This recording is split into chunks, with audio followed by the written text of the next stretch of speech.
Let me tell you something uncomfortable.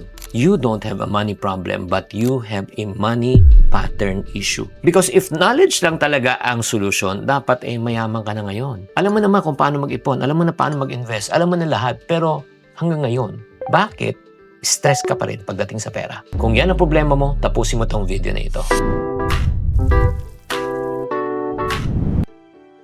This is what I've been doing for almost 2 decades, no? To coach people, to guide people with regards to their money issue. Pinipilit mo na mag-ipon, pero feeling mo, kahit may ipon ka na, parang feeling mo, wala ka pa rin pera. Ito yung weird part. Nung wala kang pera, takot ka na maghirap. Pero nagkaroon ka ng pera, takot ka naman mawala ng kita. Nagbago lang sitwasyon mo, pero ang feelings mo hindi. Let me tell you the truth. Fear does not create action. Fear creates avoidance. And science show, pag ikaw ay takot, you will freeze. Wala kang gagawin. So instead of acting, nagde-delay ka. You ignore. You justify. Okay lang. Ganun lang talaga Honestly, hindi ka tamad. You're just stuck in the wrong money pattern. We were programmed to protect ourselves so that we will avoid pain. Ayaw natin ng sakit Di ba? Masakit siya Nangyayari, pagka may pera ka, parang sinecheck mo yung account mo, you feel you're in control. Pero yun nga, pag wala na, nai-stress ka na. Minsan, ayaw mo na tignan ang bills mo. Kasi natatakot ka na alam mo wala kang pambayad So in other words, ina-avoid mo na imbis na harapin ang problema. At sinisabi mo sa sarili mo, Hindi pa naman urgent yan maniwala ka, hindi natin maiiwasan ang problema. You cannot solve a problem when you avoid the problem.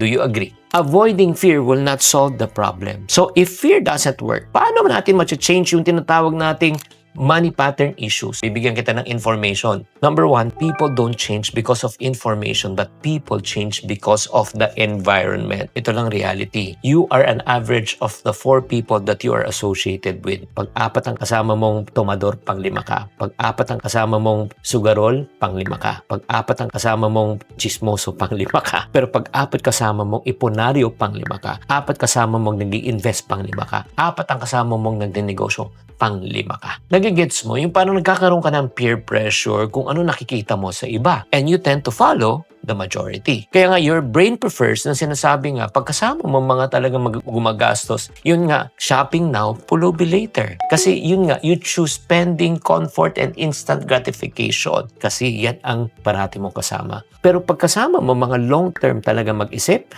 alam mo, ganun din ang mangyayari. Believe me, you are not going to move because of fear, but you are going to move because of progress. Kaya when you see na may ipon ka na, nababawasan mo ng utang mo, ay, kaya ko pala. Dating di ako nakakaipon, ngayon nakakaipon ka na. Dating hindi ka kumikita sa pagnenegosyo, ngayon kumikita ka na.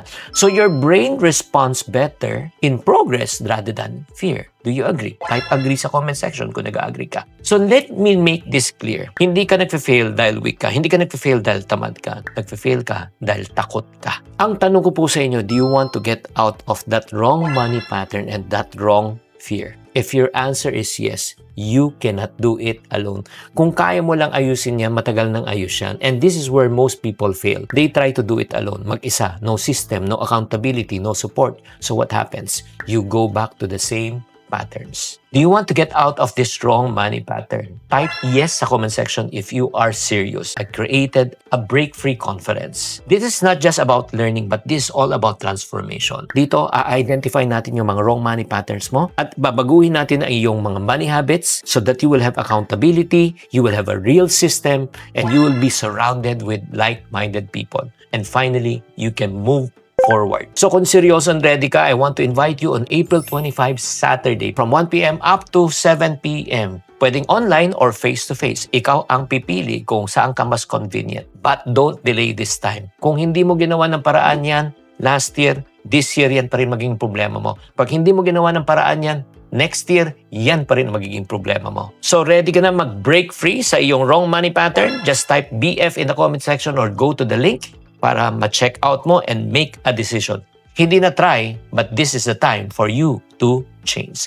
See you on April 25. Chinky Tan, with over 6 million Facebook followers, 2.8 million YouTube subscribers, and 2.4 million TikTok fans, is now all out to share with you the most practical, simplest path to lasting wealth.